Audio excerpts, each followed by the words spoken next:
हाथ उठा दो। जय तेलंगाना। गौरवनीयुलु మీ అందరి అభిమాన నాయకుడు హైదరాబాద్ నగర బీఆర్ఎస్ పార్టీ అధ్యక్షులు సోదరులు శ్రీ మాగంటి గోపీనాథ్ గారికి, గౌరవనీయులు మాజీ శాసనసభ్యులు పీజేఆర్ గారి వారసులు మా తమ్ముడు సోదరుడు విష్ణువర్ధన్ రెడ్డి గారు, గౌరవనీయులు సోదరులు కాంగ్రెస్ పార్టీ మైనారిటీ సెల్ అధ్యక్షుడిగా పనిచేస్తూ మరి కాంగ్రెస్ పార్టీ యొక్క ఆలోచన విధానం నచ్చక మరి మనతో పాటు విచ్చేసి మొన్న మన గెలుపులో ఇంపార్టెంట్ పాత్ర పోషించిన సోదరులు షేక్ అబ్దుల్ సోహెల్ గారికి, వేదిక పైనున్న గౌరవనీయులైన కార్పొరేటర్లు రాజ్ కుమార్ పటేల్ గారు, దేదీప్య గారు, సంగీత గారు, ఇంకా మన వేదిక పైనున్న గౌరవనీయులైన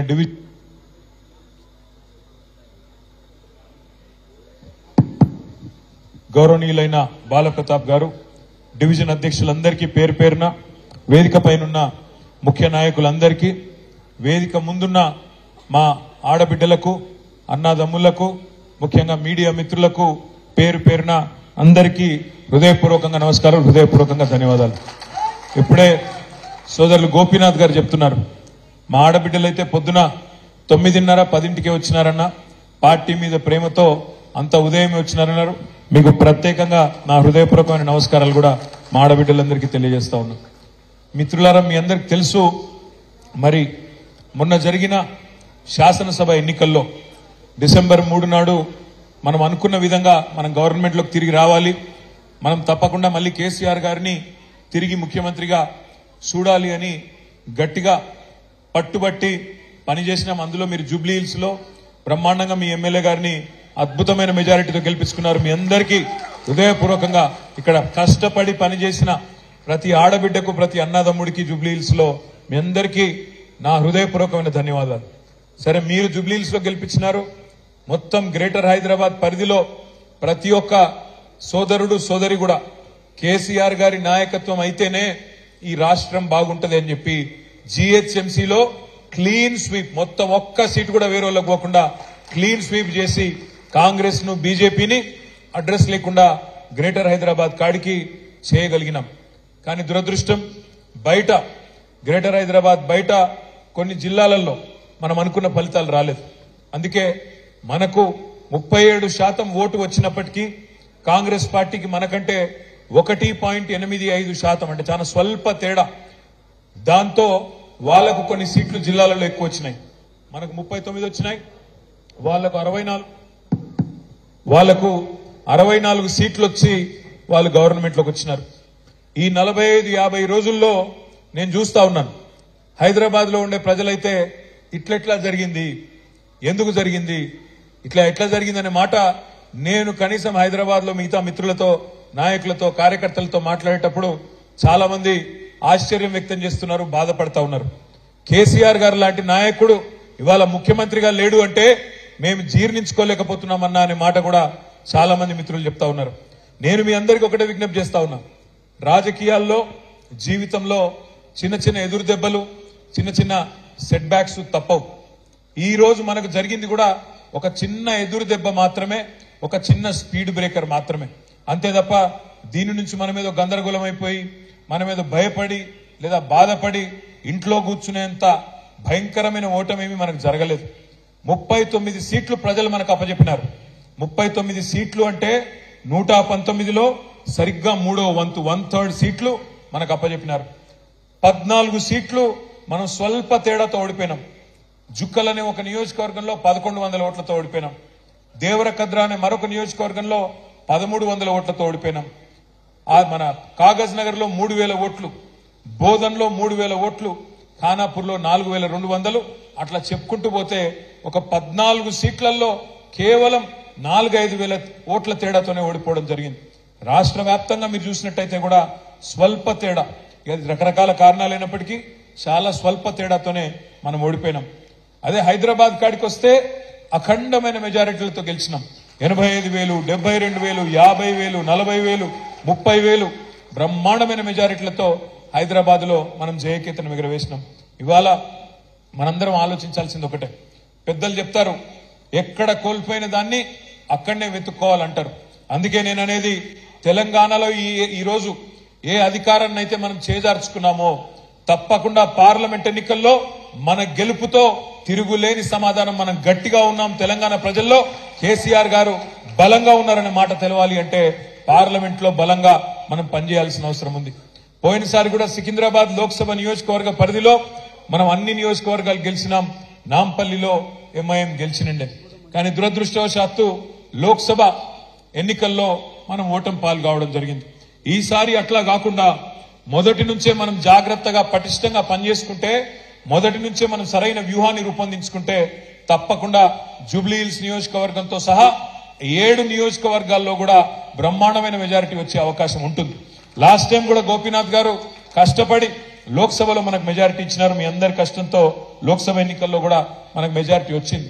కానీ అనుకోకుండా వేరే చోట్ల మనకు రాకపోవడం వల్ల మనం ఓటమి పాలైనాం. నేను మీ అందరినీ ప్రార్థించేది ఒకటే, మనకు కాంగ్రెస్ బీజేపీ కొత్త పార్టీలు కాదు. కాంగ్రెస్ పార్టీ నైజం అయితే మీకు నాకంటే బాగా మీకే తెలుసు. మోసమే కాంగ్రెస్ నైజం, మోసం చేయడమే వాళ్ళ నైజం. మీరు చూస్తున్నారు ఎన్ని మాటలు చెప్పినారు. 1 కాదు 2 కాదు 420 హామీలు, 420 హామీలు ఇచ్చి ఇవాళ అధికారంలోకి వచ్చి గద్దెనెక్కి కూర్చున్నది కాంగ్రెస్ పార్టీ. బస్సు ఫ్రీ, బంగారం ఫ్రీ, మీకు ఏది కావాలంటే అది ఇస్తామని చెప్పి నోటికి ఎంత వస్తే అంత, సిలిండర్ 500 రూపాయలకే, మహాలక్ష్మి అని చెప్పి ఆడబిడ్డలకు 2500 100 రోజుల్లోనే చేసేస్తాం అని చెప్పి నోటికి వచ్చినట్టు చెప్పి ఇలా వాళ్ళు అధికారంలోకి వచ్చినారు. వచ్చిన తర్వాత ఏం చేస్తున్నారు? ఒక్కొక్కటిగా చెప్తా ఉన్నారు. ఏమంటున్నారు? వాళ్ళు ఇచ్చిన హామీలు నెరవేర్చే తెలివి లేక, వాళ్ళు ఇచ్చిన హామీలు నెరవేర్చే సమర్థత సత్తా లేక ఇవాళ కేసీఆర్ గారి మీద, మన ప్రభుత్వం మీద, 10 ఏళ్లు మనం చేసిన ప్రభుత్వ నిర్వహణ మీద ఇష్టం వచ్చినట్టు బదనాం పెట్టే ప్రయత్నం చేస్తా ఉన్నారు. నోటికొచ్చిన మాటలు మాట్లాడుతూ ఉన్నారు. కానీ నేను మీకు, మీ ద్వారా, మీడియా ద్వారా కాంగ్రెస్ పార్టీకి, రాష్ట్ర ప్రజలకు కూడా నేను విజ్ఞప్తి చేస్తా ఉన్నా. మనం నిజానికి 10 ఏళ్లలో తెలంగాణను ఎన్నో రంగాల్లో నెంబర్ 1 చేసి బంగారు పల్లెంలో ఈ రాష్ట్రాన్ని వాళ్ళకి అప్పజెప్పి దిగినాము. మనం నిజంగానే వాళ్ళకి చిత్తశుద్ధి ఉంటే ఇచ్చిన ప్రతి హామీని నెరవేర్చే దిశగా పనిచేయాలి తప్ప రోజు తెల్లారులేస్తే ఇంకా కేసీఆర్ గారిని తిట్టడం, నీ బొండిగా విసుకుతా అంటాడు కేసీఆర్. కొన ఊపిరితో ఉన్నాడు కేసీఆర్, పిసికేస్తే అయిపోతుంది అని రేవంత్ రెడ్డి మాట్లాడతాడు. బండి సంజయ్ మాట్లాడతాడు. కాంగ్రెస్ బీజేపీ కొట్లాడుకున్నాడు కాదు, కేసీఆర్ బీఆర్ఎస్ అయిపోయింది, చిన్నగా కొద్దిగా మిగిలినారు, ఫినిష్ చేయాలో వీళ్ళని ఆయన మాట్లాడతాడు. నేను ఒక్కటే మాట మిమ్మల్ని అడుగుతా ఉన్నా, ఎందుకు పిసకాలి కేసీఆర్ బొండిగా? ఎందుకు ఉండకుండా చేయాలో బీఆర్ఎస్ పార్టీని? తెలంగాణ తెచ్చిన తెలంగాణలో పేదలను కడుపులో పెట్టుకొని చూసుకున్నందుక? గ్రేటర్ హైదరాబాద్ ని ఇవాళ బ్రహ్మాండంగా ఒక అంతర్జాతీయ స్థాయి నగరంగా డెవలప్ చేసే ప్రయత్నం చేసినందుక? ఎందుకు ఇవాళ బీఆర్ఎస్ పార్టీని బొందబెట్టాలని నేను అడుగుతా ఉన్నా. ఇవాళ మీరు చూడండి, స్పష్టమైన ఎజెండాతో పోతున్నారు కాంగ్రెస్ బీజేపీ. కానీ దేశ ప్రజల ఆలోచనలు మాత్రం దానికి అనుగుణంగా లేవు. మొన్నటిదాకా మీరు కేంద్రంలో రాహుల్ గాంధీ గారు, అదేవిధంగా కాంగ్రెస్ పార్టీ చాలా డైలాగులు కొట్టింది. ఏమన్నారు వాళ్ళు? మేమందరినీ కూడగడతాం, మొత్తం దేశంలో ఉండే పార్టీలన్నింటినీ కూడగలుగుతాం, కూడగట్టి ఏదో అలయన్స్ పెడతాం, ఇండియా అలయన్స్ అని పేరు పెడతాం అని చెప్పి పెద్ద పెద్ద బిల్డప్ ఇచ్చి మమతా బెనర్జీ గారిని, నితీష్ కుమార్ గారిని, అదేవిధంగా అరవింద్ కేజ్రీవాల్ అందరూ మాతోనే ఉన్నారు, మీరు మాతో లేకపోతే బీజేపీతోనే ఉన్నట్టు లెక్క అని చెప్పి ఇష్టం వచ్చినట్టు మాట్లాడింది మొన్నటిదాకా. మరి అలా ఏం జరుగుతున్నది అంటే, రాహుల్ గాంధీ గారు భారత్ జోడో యాత్ర అని బయలుదేరింది అక్కడ మణిపూర్లో. ఆయననేమో భారత్ జోడో అంటున్నారు, ఆయన పార్ట్నర్స్ అందరూ రాహుల్ కు చోడో అని చెప్పి వెళ్ళిపోయి వాళ్ళందరూ ఎవరి దుకాణం వాళ్ళు పెట్టుకుంటా ఉన్నారు. ఎందుకంటే వాళ్ళకి అర్థమైపోయింది, కాంగ్రెస్ పార్టీతోని కాదు, బీజేపీని ఓడగొట్టాలి అంటే కాంగ్రెస్ కు ఆ సత్తా లేదు, కాంగ్రెస్ వల్ల కాదు. అందుకే ఇవాళ ఒక్కొక్కరుగా వెస్ట్ బెంగాల్లో మమతా బెనర్జీ గారు వెళ్ళిపోయినారు. నేను రాహుల్ గాంధీతోని, కాంగ్రెస్ పార్టీతోని పని చేయలేను, నా పోటీ నేనే చేసుకుంటా అని మమతా బెనర్జీ గారు వెళ్ళిపోయినారు. అరవింద్ కేజ్రీవాల్ గారు ఢిల్లీలో, పంజాబ్ లో మా వల్ల కాదు ఈ కాంగ్రెస్ పార్టీ యొక్క అహంకారాన్ని భరించడం, మేము కూడా వెళ్ళిపోతున్నామని చెప్పి వాళ్ళు కూడా వెళ్ళిపోయినారు. తర్వాత ఇప్పుడే చూస్తా ఉంటే ఇక్కడికి వచ్చేటప్పుడు బీహార్ లో నితీష్ కుమార్ గారు మా వల్ల కాదు కాంగ్రెస్ పార్టీని భరించడం, నేను కూడా వెళ్ళిపోతున్నా, బీజేపీని కొట్టాలంటే మళ్ళా వీళ్ళతోనైతే కాదు అని చెప్పి ఆయన కూడా వెళ్ళిపోతా ఉన్నాడు. కేరళలో సిపిఎం పార్టీ నిన్న మొన్నటిదాకా వాళ్ళు కూడా మేము కాంగ్రెస్ తో కలిసి పనిచేస్తామన్నారు. వాళ్ళు కూడా ఏమంటున్నారు, ఇప్పుడు రాహుల్ గాంధీతోని కాంగ్రెస్ పార్టీతోని కలిసి పని చేయలేము అని చెప్పి వాళ్ళు కూడా వెళ్ళిపోతా ఉన్నారు. అందుకే ఇవాళ మనం ఈ దేశంలో ఈ రాష్ట్రంలో ఉండే ప్రజలందరికీ మనం చెప్పాల్సింది ఒకటే, బీజేపీని ఆపాలంటే, మోడీని ఎదుర్కోవాలంటే కాంగ్రెస్ పార్టీతోని రాహుల్ గాంధీతోని కాదు. ఎవరి వల్ల అవుతుంది అంటే ప్రాంతీయంగా బలమైన నాయకులుగా ఉన్న ఒక కేసీఆర్ వల్ల, ఒక మమతా బెనర్జీ వల్ల, ఒక అరవింద్ కేజ్రీవాల్ వల్ల, ఒక పినరాయి విజయన్ లాంటి నాయకుడు ఎవరి రాష్ట్రాల్లో వాళ్ళు అక్కడ గెలుచుకోగలిగితే అట్లయితేనే బీజేపీ నిలువరించగలుగుతాం తప్ప, లేకపోతే మాత్రం కాంగ్రెస్ పార్టీని నమ్ముకొని ఇవాళ ఈ దేశంలో రాజకీయం చేయాలని ఎవరన్నా అనుకుంటే కుక్కతోక పట్టుకొని గోదావరి ఇదినట్టే అనే మాట కూడా ఈ సందర్భంగా నేను మీకు విజ్ఞప్తి చేస్తా ఉన్నా. ఎందుకంటే మోసం కాంగ్రెస్ నైజం, మోసం చేయడమే వాళ్ళకి తెలుసు. మా తమ్ముడు విష్ణువర్ధన్ రెడ్డి ఆయన కుటుంబం మొత్తం జీవితాంతం పనిచేసింది కాంగ్రెస్ పార్టీలో, మీ అందరికీ తెలుసు. కానీ ఆ తమ్ముడు గొంతు కూడా కోసి ఇవాళ ఆయనను కూడా అవమానించి ఇవాళ మనం ఇబ్బందులు పెట్టిన వైనాన్ని కూడా మనం చూస్తా ఉన్నాం. ఈ మాట ఎందుకంటా ఉన్నా అంటే ఒక్క నాయకులను మాత్రమే కాదు, ప్రజలను కూడా మోసం చేయడమే వాళ్ళకి తెలిసింది. ఇవాళ మీరు గమనిస్తా ఉండండి, 100 రోజుల్లో పూర్తి చేస్తామన్నారు. 100 రోజుల్లో 6 గ్యారంటీలను సంతకాలు పెట్టి మరి గ్యారంటీ కార్డులు ఇంటింటికి ఇచ్చినారు. ఇక్కడ మా ఆడబిడ్డలు చాలా మంది ఉన్నారు కాబట్టి నేను మిమ్మల్ని అడుగుతా ఉన్నా, మహాలక్ష్మి అన్నారు, నెలకు 2500 ఇస్తాం, 500 రూపాయలకే సిలిండర్ ఇస్తాం, ఫ్రీ బస్సు అన్నారు. ఈ ఫ్రీ బస్సు అని పెట్టినరు, ఆ బస్సులలో ఎట్లా కొట్లాడుకుంటున్నారో మా ఆడబిడ్డలు నాకంటే బాగా మీరే చూస్తా ఉన్నారు. జుట్లు పట్టుకొని కొట్లాడుకుంటున్నారు, యుద్ధాలు చేస్తున్నారు. అందులోకెళ్ళి ఆ బస్సు ఎక్కనికే, బస్సు లోపలికి ఎక్కనికే ఆ బస్సు డ్రైవర్ సీట్లకి వెళ్ళిపోతున్నారు, కిటికీలకి వెళ్ళిపోతున్నారు. ఒకలతో ఒకరు ఇవాళ చెప్పులు తీసుకొని కొట్టుకునే పరిస్థితి, జుట్లు పట్టుకుని కొట్టుకునే పరిస్థితి. ఇవాళ దిక్కుమాలిన ఫ్రీ బస్ అని పెట్టి దానివల్ల తీసుకొచ్చినారు. ఫ్రీ బస్సు మంచిదే, నేను కాదంటలేను, కానీ బస్సుల సంఖ్య పెంచండి, పెంచి అందరికి సీట్లు వచ్చేటట్టు చేయండి. ఇటు మగవాళ్ళేమో పాపం మేము పైసలు పెట్టుకుంటున్నాం టికెట్లు, మాకు సీట్లు లేవని మగవాళ్ళు బాధపడుతున్నారు. ఆడబిడ్డలేమో బస్సులు తక్కువైనాయి, మాకేం మా పరిస్థితి ఏంది, మేము కొట్టుకునే పరిస్థితి వచ్చిందని ఆడబిడ్డలు బాధపడుతున్నారు. ఆటో డ్రైవర్లేమో మా పొట్ట మీద కొట్టింది ప్రభుత్వం అని చెప్పి 6.5 లక్షల మంది ఆటో డ్రైవర్లు వాళ్ళు బాధపడతా ఉన్నారు. నేను ఎందుకంటున్నా ఇదంతా అంటే, ఒక పథకం పెడితే ఆలోచించి ముందు వెనుక చూసుకొని సరిగ్గా ఉందా లేదా వ్యవస్థ చూసుకొని సక్రమంగా పెట్టాలి తప్ప ఏదో చేసినామంటే చేసినామనే దానికి ఆగమాగం పెట్టినామంటే పెట్టినాం వెంటనే బిల్డప్ కోసం పెడితే దానివల్ల వచ్చే దుష్పరిణామాలు ఇట్లా ఉంటాయి. అందుకే నేను మిమ్మల్ని అనేది, ఏదో ఫ్రీ బస్ అని ఒకటి పెట్టినారు, కానీ ఇవాళ మీరు ఆలోచించండి, ఈ రాష్ట్రంలో ఓటర్లు తీసుకుంటే 18 ఏళ్లు పైబడ్డ ఓటర్లు తీసుకుంటే 3,18,00,000 మంది ఓటర్లు ఉన్నారు. అందులో సగం మంది మహిళలు, 51% పైగా మహిళలు ఉన్నారు. అంటే 1,57,00,000 మంది మహిళలు ఉన్నారు. మరి 1,57,00,000 మంది మహిళా సోదరిమణులు 18 ఏళ్లు పైబడ్డ వాళ్ళు ఎవరైతే ఉన్నారో వాళ్ళందరికీ మహాలక్ష్మి ఇస్తానని చెప్పినారు. మీకు పార్లమెంట్ ఎన్నికల లోపలనే మార్చి 17 లోపలనే ఇస్తాము, 100 రోజుల్లోనే ఇస్తామని చెప్పినారు. మరి 100 రోజుల్లో మహాలక్ష్మి పథకం ప్రారంభిస్తారా లేదా మీరే ఒక్కసారి ఆలోచించాలని చెప్పి నేను కోరుతా ఉన్నా. మోసం కాంగ్రెస్ నైజం, ఎట్టి పరిస్థితుల్లో ఇయ్యరు.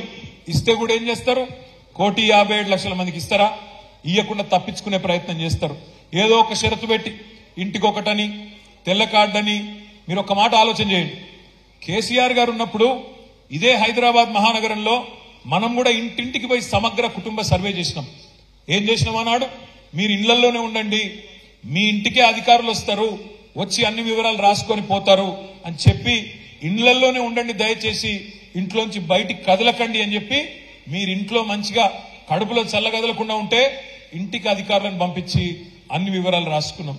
అదే కాంగ్రెస్ ప్రభుత్వం ఏం చేసింది, లైన్లు కట్టండి, దరఖాస్తులు పెట్టండి అని చెప్పి లైన్లు కట్టిస్తే ఆ లైన్లలో చాంతాడంత లైన్లలో కింద పడ్డ వాళ్ళు, మూర్ఛపోయిన వాళ్ళు, గంటలు నిలబడి అలసిపోయిన వాళ్ళు. అది వాళ్లకు మనకు అది తేడా. వాళ్ళేమో ప్రజలను లైన్లో నిలబెట్టి గందరగోళం చేస్తే ఇస్తాము అని చెప్పి ఊరించి ఆఖరికి 6 నెలల పాటు ఊరించి పార్లమెంట్ ఎన్నికల గండాన్ని ఎట్లా దాటాలన్న ఆలోచన వాళ్ళు చేస్తే మనం మాత్రం 10 ఏళ్లు చిత్తశుద్ధితో తప్పకుండా పేదవాళ్ళను కాపాడుకోవాలనే కార్యక్రమం మనం చేసినాం. మహాలక్ష్మి గాని లేదా గృహజ్యోతి అన్నారు, నెలకు 200 యూనిట్లు ఫ్రీ అన్నారు. ఏమన్నారు రేవంత్ రెడ్డి గారు ఎలక్షన్ కి ముందు? మీరు వచ్చే నెల బిల్లు కట్టకండి, వచ్చే నెల బిల్లు కట్టొద్దు, డిసెంబర్ నెల బిల్లు కట్టొద్దు, సోనియమ్మ కడతది అక్క అని చెప్పిండు. కట్టిందా సోనియమ్మ ఈ నెల బిల్లు? వచ్చే నెల కడతదా సోనియమ్మ? ఇంకొక ఆయన మంత్రి ఉన్నాడు వెంకటరెడ్డి గారు, ఆయన అన్నాడు మిమ్మల్ని ఎవరైనా వచ్చి అధికారి బిల్లు అడిగితే వెంకటరెడ్డి చెప్పిండని చెప్పండి, బిల్లు కట్టకండి పంపించేయండి అన్నాడు. మరి నిలబెట్టుకున్నారా మాట? నాకు తెలుసు ఇంకో 50 రోజులు టైం ఉంది, నాకు కూడా తెలుసు. కానీ నేను యాద్ చేస్తున్నా, వాళ్ళని ఏం అంటలేను, తిడతలేను. మోసం చేయడం అనేది కాంగ్రెస్ నైజం అని చెప్పడానికే మీకు మాట చెప్తా ఉన్నా. ఇవాళ పెద్దలు ఒక సామెత చెప్తారు తెలుగులో, ఓడ మీద ఉన్నప్పుడేమో ఓడమల్లన్న, ఒడ్డుకెక్కిన తర్వాత బోడమల్లన్న. ఇది కాంగ్రెస్ పార్టీ ఒక అలవాటు. ఓడ మీద ఉన్నంతసేపు మల్లన్న ఓడమల్లన్న అని మాట్లాడతారు, ఒడ్డుకెక్కిన తర్వాత గట్టుకెక్కిన తర్వాత వాడు బోడమల్లన్న అని తిడతారు. అది కాంగ్రెస్ పార్టీ నైజం. అందుకే నేను మిమ్మల్ని కోరేది, ఈ 100 రోజుల గ్యారంటీలు, వాళ్ళు ఇచ్చిన 420 హామీలు అమలు కావాలి అంటే కాంగ్రెస్ పార్టీకి మనం పార్లమెంట్ ఎన్నికల్లో తప్పకుండా షాక్ ఇవ్వాల్సిన అవసరం ఉన్నది. సికింద్రాబాద్ పార్లమెంటును తప్పకుండా బీఆర్ఎస్ కి ఇచ్చినట్టయితేనే భయంలో పడతారు. ఓహో, ఇంకా కూడా ప్రజలు మా మీద కోపంగా ఉన్నారు హైదరాబాద్ లో, వీళ్ళు గనక రేపు అమలు చేయకపోతే మళ్ళీ ఒక్క సీటు కూడా రాదు, ఇక్కడ మొత్తానికి పుట్టగతులు లేకుండా పోతాయనే భయం కాంగ్రెస్ పార్టీకి వస్తుంది. ఇక బీజేపీ విషయానికి వస్తే మీకు తెలుసు, 5 ఏళ్ల కిందట కిషన్ రెడ్డి గారు ఆనాడు అంబర్పేటలో ఓడిపోతే పాపం సానుభూతి, ఓడిపోయింది కదా అనే సానుభూతితోని ఆయన కొన్ని ఓట్లు వేసింది. ఎమ్మెల్యేగా ఓడిపోయింది కదా, మీకు తెలుసు మన దేశం కొద్దిగా సెంటిమెంట్ దేశం. ఒక సర్పంచ్ ఎలక్షన్ లో ఓడిపోతే ఆయనకి ఎంపీటీసీ ఎలక్షన్ లో నిలబడితే అయ్యో పాపం మన ఓడిపోయింది కదా అంటారు. అట్లనే అంబర్పేటలో ఓడిపోతే పార్లమెంట్ కు నిలబడితే ఓట్లు వేసినారు, గెలిపించినారు. 5 ఏళ్లలో సికింద్రాబాద్ పార్లమెంట్ సభ్యుడిగా, కేంద్ర మంత్రిగా కిషన్ రెడ్డి గారు సికింద్రాబాద్ కు చేసింది ఏంది దయచేసి చెప్పి ఓట్లు అడగాలని చెప్పి నేను అడుగుతా ఉన్నా. జూబ్లీహిల్స్ నియోజకవర్గానికి ఆయన ఏమన్నా ఒక్క పథకమన్నా, ఒక్క పనన్నా ఈ 5 ఏళ్లలో పార్లమెంట్ సభ్యుడిగా, కేంద్ర మంత్రిగా చేసిండా? ఏదన్నా బస్తీలో ఏదన్నా మంచి పని చేసిండా? ఏదన్నా గల్లీలో ఒక్క మంచి పని చేసిండా? కనీసం కేంద్ర ప్రభుత్వ మంత్రిగా ఒక పెద్ద ప్రెస్టీజియస్ ప్రాజెక్ట్, ఏమన్నా ప్రతిష్టాత్మకమైన ప్రాజెక్టు మన పిల్లల కోసం తెచ్చిండా? దయచేసి మీరు ఆలోచించాలని చెప్పి నేను కోరుతా ఉన్నా. ఎంతసేపు దేవుడి పేరు చెప్పి ఇవాళ దేవుడిని వాళ్ళే మనకు పరిచయం చేసినట్టు, ఇదివరకు రాముడు మనకు తెలియనట్టు, ఇదివరకు దేవుడి గుడి మనకు తెలియనట్టు, ఇదివరకు మనం బొట్టు పెట్టుకోనట్టు, మనం ఎన్నడూ కూడా ఇదివరకు అసలు దేవుడిని ప్రార్థించినట్టు ఇవాళ డ్రామా చేస్తా ఉన్నారు. ఇక్కడ మా తమ్ముడు విష్ణు ఇక్కడే ఉన్నాడు, గోపి ఇక్కడనే ఉన్నాడు.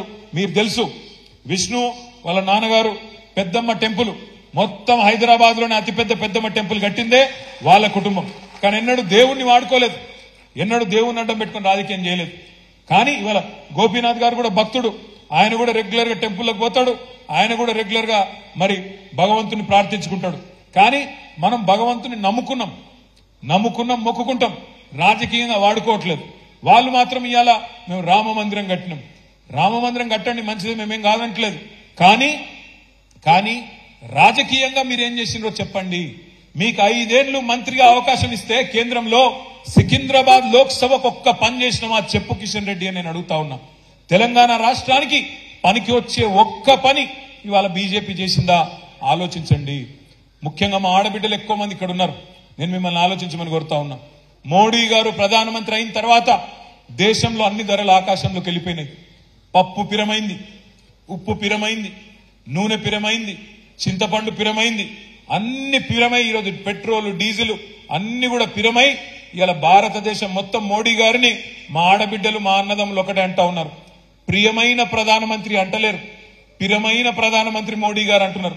అన్ని పిరం చేసిన మహానుభావుడు, సిలిండర్ ను 1200 చేసిన మహానుభావుడు మోడీ గారు. డీజిల్ ను పెట్రోల్ ను అన్ని ధరలు పెంచి ఆకాశంలో పెట్టిన మోడీ గారిని ఇవాళ మళ్ళీ ఆయన పార్టీని ఆదరించడానికి ప్రజలు సిద్ధంగా లేరు. కిషన్ రెడ్డి గారిని కూడా నేను వేదిక ద్వారా విజ్ఞప్తి చేస్తా ఉన్నా, మీరు చెప్పండి స్పష్టంగా, జూబ్లీహిల్స్ నియోజకవర్గానికి ఏం చేసినారు, నీకు ఎందుకు ఓటేయాలా? సికింద్రాబాద్ లోక్సభ నియోజకవర్గానికి నువ్వు పార్లమెంట్ సభ్యుడిగా చేసిన పనేంది చెప్పి ఓట్లు అడుగు. ఎంతసేపు బుకాయింపు మాటలు, దబాయింపు మాటలు కాదు. కేంద్ర మంత్రిగా 5 ఏళ్లలో అట్టర్ ఫ్లాప్ మంత్రి ఎవరన్నా ఉన్నారు భారతదేశం మొత్తంలో అంటే ఈ కిషన్ రెడ్డి గారే తప్ప ఇంకోరు కానే కాదు. అందుకే నేను మిమ్మల్ని అందరినీ కోరేది, రేపు సికింద్రాబాద్ పార్లమెంట్ పరిధిలో రాబోయే రోజుల్లో ఏప్రిల్లోనో మేలోనో ఎన్నికలు వస్తాయి. ఎన్నికలు ఎప్పుడొచ్చినా మళ్ళొక్కసారి గ్రేటర్ హైదరాబాద్ లో గులాబీ జెండా రెపరెపలాడే విధంగా మన నాయకులు కార్యకర్తలు ఎక్కడి వాళ్ళక్కడ గట్టిగా పనిచేద్దామని చెప్పి నేను విజ్ఞప్తి చేస్తా ఉన్నా. ఇవాళ మీరు గమనించండి, కాంగ్రెస్ బీజేపీ మంచి అండర్స్టాండింగ్ లో పనిచేస్తున్నాయి. బండి సంజయ్ ఏమో మనం కొట్లాడుకోవద్దు, బీఆర్ఎస్ ని దొక్కేద్దామంటాడు. రేవంత్ రెడ్డి గారు ఎలక్షన్లకు ముందేమో అదానిని తిడతాడు. గౌతమ్ అదానిని పొల్లు తిట్టిండు. ఏమన్నాడు? ఈ అదాని అంటే ఆయన మోడీ మనిషి, మోడీ తొత్తు, డబల్ ఇంజన్ అంటేనే ప్రధాని అదాని అని గొప్ప గొప్ప స్పీచ్లు ఇచ్చిండు రేవంత్ రెడ్డి. కానీ వెంటనే స్విట్జర్లాండ్ పోయి అక్కడ అదాని గారిని అలై బలై చేసుకొని, అదాని గారు ఇప్పుడు చాలా మంచోడైపోయిండు, గంగల మునిగిండు, చాలా గొప్పవాడు, చాలా పవిత్రమైన మనిషి అని చెప్పి ఆయనతో ఒప్పందాలు చేసుకుంటా ఉన్నారు. అందుకే ఆలోచించండి, ఎవరు ఎవరితో కలిసి ఉన్నారు. నిన్న మీరు చూసింటారు, నిన్న మనము 4 నెలల కిందట మన డాక్టర్ శ్రవణ్ దాసోజు, అదేవిధంగా కె సత్యనారాయణ గారు ఇద్దరిని ఎమ్మెల్సీలుగా గవర్నర్ గారికి ఒక కేబినెట్ లో తీర్మానం చేసి కేసీఆర్ గారు ముఖ్యమంత్రిగా ఉన్నప్పుడు ఒక ప్రపోజల్ పంపించినాం. గవర్నర్ గారు ఒప్పుకోలేదు. ఈ శ్రవణ్ అంటే ఆయనకు, సత్యనారాయణ అంటే ఆయనకు రాజకీయ సంబంధాలున్నాయి, అందుకే నేను సంతకం పెట్టను అని చెప్పి రిజెక్ట్ చేసింది. అదే నిన్న రేవంత్ రెడ్డి గారు పోయి కోదండరాం గారికి ఇంకొకలకు నామినేషన్ ఇస్తే వెంటనే ఒకటే క్షణంలో సంతకం పెట్టింది. నేను అడుగుతా ఉన్నా, మరి కోదండరాం గారు నిన్నటి దాకా మీరు సంతకం పెట్టినాడు కూడా ఒక రాజకీయ పార్టీ అధ్యక్షుడు కాదా? మరి ఎవరితో కలిసి ఉన్నారు? మేము ఒక పేరు పంపితేనేమో రాజకీయ సంబంధాలు ఉన్నాయంటావు, కాంగ్రెస్ వాళ్ళు పంపితే మాత్రం ఒక రాజకీయ పార్టీ అధ్యక్షుడినే ఎమ్మెల్సీ చేస్తావు. కాంగ్రెస్ బీజేపీ ఇక్కడ తెలంగాణలో ఒక ఫెవికాల్ బంధం లాగా ఇవాళ బ్రహ్మాండంగా కలిసిమెలిసి నడుస్తా ఉన్నారు. రేవంత్ రెడ్డి గారు పోయి ఢిల్లీకి పోయి అమిత్ షాని కలవంగానే కింద ఇక్కడ ఏం జరుగుతుంది? ఇక్కడ 2 శాసన మండలి స్థానాలు ఖాళీ అయితే ఎమ్మెల్సీ స్థానాలు రెండిటికి ఒకటేసారి నోటిఫికేషన్ ఇవ్వాలి నిజానికి. ఎందుకంటే 2 ఒకటేసారి ఖాళీ అయినాయి, 2 ఒకటేసారి పూరించాలి. కానీ 2 ఒకటేసారి పూరిస్తే ఒకటి కాంగ్రెస్ కు వస్తుంది, ఒకటి బీఆర్ఎస్ కు వస్తుంది. అందుకే 2 అలగలగ ఎన్నికలు పెట్టి ఒక అండర్స్టాండింగ్ లో కాంగ్రెస్ బీజేపీ 2 కూడా ఇక్కడ కాంగ్రెస్ కు వచ్చేటట్టు సహకరిస్తా ఉన్నాయి. దానికి పరోపకార సహాయం ఏంది అంటే కాంగ్రెస్ వైపు నుంచి కరీంనగర్ లో, నిజామాబాద్ లో, ఆదిలాబాద్ లో ఎక్కడైతే ఇలా బీజేపీ ఎంపీలు ఉన్నారో సికింద్రాబాద్ లో ఇక్కడ డమ్మీ అభ్యర్థులను పెట్టి కాంగ్రెస్ పార్టీ వాళ్ళ గెలుపుకు సహకరించే విధంగా ఒక మ్యాచ్ ఫిక్సింగ్ చేసుకొని ఇద్దరు కలిసికట్టుగా పనిచేస్తా ఉన్నారు. దయచేసి నేను మిమ్మల్ని కోరేది, రేపటి రోజున మన గొంతు, తెలంగాణ గొంతు పార్లమెంట్ లో వినబడాలి అంటే మన గులాబీ జెండానే ఉండాలి. రేపక్కడ మోడీని నిలదీయాలి అంటే, బీజేపీని ఆపాలి అంటే కాంగ్రెస్ వల్ల కాదు. हमारे जितने भाई बहन यहाँ पे है, आप भाइयों से बहनों से मेरी गुजारिश है, आप देख रहे हैं क्या हो रहा है पूरे हिंदुस्तान में. आज मुल्क में मोदी को अगर रोकना है, बीजेपी को अगर रोकना है, कांग्रेस से तो बात नहीं बनेगी. वो इसलिए क्योंकि आप देख रहे हैं कल राहुल गांधी जी चल रहे हैं, वहां पे चल गए, वहां से मणिपुर से भारत जोड़ो करके निकल गए. पर वहां पे जब वो भारत जोड़ो करके एक तरफ राहुल गांधी चल रहे हैं, दूसरे तरफ आज राहुल को छोड़ो करके उनके सारे अलायंस पार्टनर, इंडिया अलायंस के सारे पार्टनर निकल गए बाहर और खुद लड़ने की बात कर रहे हैं, अलग से लड़ने की बात कर रहे हैं. ये क्यों हो रहा है? क्योंकि कांग्रेस पार्टी की घमंड ऐसी है, उनकी अहंकार ऐसी है कि कोई दूसरे लोगों को साथ ले चलने में विश्वास नहीं रखते हैं. आज बंगाल में ममता बनर्जी बाहर निकल गई. मैडम दीदी कह रही हैं कि मैं अलग लड़ूंगी वेस्ट बंगाल. और आज केरल में सीपीएम पार्टी निकल गई इंडिया अलायंस से, वो भी अलग लड़ने की बात कर रहे हैं. बिहार में नीतीश कुमार निकल गए और दिल्ली और पंजाब में अरविंद केजरीवाल निकल गए इंडिया अलायंस से. अब बचा कौन उसमें नहीं मालूम, बस राहुल गांधी, इकलौते राहुल गांधी वहां पे है. इसलिए मैं भाइयों से बहनों से कहता हूं, अगर बीजेपी को रोकना है, बीजेपी को हराना है, तो आज आप ताकत हमारी मजबूत करिए, केसीआर साहब के हाथ मजबूत करिए. बीआरएस पार्टी को वोट देके कल सिकंदराबाद में भी अगर बीजेपी के किशन रेड्डी को हराना है तो सिर्फ और सिर्फ गुलाबी झंडा से हो सकता है. एक और बात भी मैं कहना चाहता हूं, आज कुछ लोग ये अफवाहें फैला रहे हैं कि बीआरएस और बीजेपी एकजुट है, एक साथ है. मैं भाइयों पूछना चाहता हूं आपसे, हाल ही में जो असेंबली इलेक्शन हुआ उसमें किसने किसको हराया? बंडी संजय को हराया किसने? बीआरएस पार्टी ने। अरविंद धर्मपुरी जो बीजेपी एमपी है निजामाबाद का, उसको किसने हराया? कोरुटला में बीआरएस ने हराया। आदिलाबाद का जो एमपी है स्वयं बापूराव जो बीजेपी का एमपी है, बोध से एमएलए इलेक्शन लड़े थे उन्होंने, उसको किसने हराया? बीआरएस ने हराया। ईटेला राजेंद्र जो बीजेपी के चीफ मिनिस्टर कैंडिडेट थे, उनको किसने हराया? गजवेल में और हुजूराबाद में बीआरएस ने हराया। दुब्बाक में जो रघुनंदन राव थे बीजेपी एमएलए, उसको किसने हराया? बीआरएस ने हराया। मैं इसलिए कह रहा हूं भाइयों, आज कांग्रेस पार्टी में वो दम नहीं है, कांग्रेस पार्टी में वो ताकत नहीं है कि बीजेपी को रोक सके। इसीलिए मैं कहता हूं, आप केसीआर साहब के हाथ मजबूत करो, केसीआर को और ताकत दो, ताकि कल हम लोग पार्लियामेंट में भी गुलाबी झंडा लहराएं और तेलंगाना की आवाज, दमदार आवाज पूरे पार्लियामेंट में सबको सुनाएं और आपकी हक के वास्ते लड़े।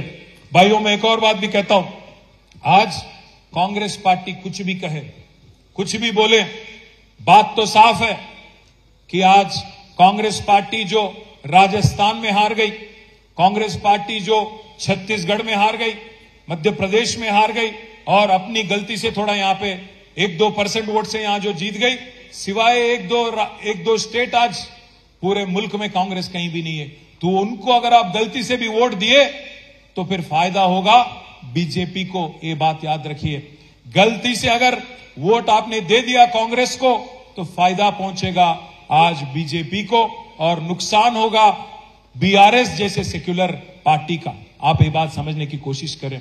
एक और बात भी मैं कहना चाहता हूं आपसे, केसीआर साहब ने जो काम किया पिछले 10 साल आपके आंखों के सामने, इसीलिए आपने हमें जिताया फिर से जुबली हिल्स कॉन्स्टिट्यूएंसी में और पूरे हैदराबाद डिस्ट्रिक्ट में। मैं उम्मीद करता हूं वो दिन दूर नहीं है कि हम फिर एक बार आपके आशीर्वाद से, आपकी मदद से, आपकी दुआओं से फिर एक बार फिर हुकूमत यहां 2 साल हो, 3 साल हो, 4 साल हो, 5 साल हो, फिर एक बार आपके आशीर्वाद से केसीआर साहब को फिर चीफ मिनिस्टर के रूप में देखेंगे। मैं उम्मीद करता हूं कि ये गवर्नमेंट 5 साल चले। मैं ऐसा नहीं कह रहा हूं कि इसके पीछे कुछ कोई और हमारी मकसद है। उम्मीद करता हूं कि 5 साल चले और जो वादा उन्होंने अवाम को दिया उसको निभाए। पर यह भी बात सही है, आज अवाम में एक बात सुनने को मिल रही है, ये गवर्नमेंट चलती क्या 5 साल, ये बात भी सुनने को मिल रही है। इस वास्ते मैं बोल रहा हूं आपसे, जब भी मौका मिले, जब भी इलेक्शन आए, चाहे वो पार्लियामेंट हो, जीएचएमसी हो, असेंबली हो, जो भी हो, आप साथ दीजिए हमारी, तो फिर एक बार हम केसीआर साहब को फिर उनके लीडरशिप में, उनके सदारत में स्टेट को आगे ले जाएंगे। ये बात आपसे कहते हुए मैं शुक्रिया अदा करता हूं हमारे गोपीनाथ भाई की और విష్ణువర్ధన్ రెడ్డికి మీ అందరికీ ధన్యవాదాలు హృదయపూర్వకంగా। జూబ్లీ హిల్స్ నియోజకవర్గంలో చాలా చక్కటి మీటింగ్, ఈ లోక్సభ సన్నాహక సమావేశాన్ని ఏర్పాటు చేసినందుకు ధన్యవాదాలు తెలియజేస్తూ జై తెలంగాణ। దయచేసి అందరు కూర్చోవాలా। 3000 మందికి మంచి భోజనాలు ఏర్పాటు చేశారు శాసనసభ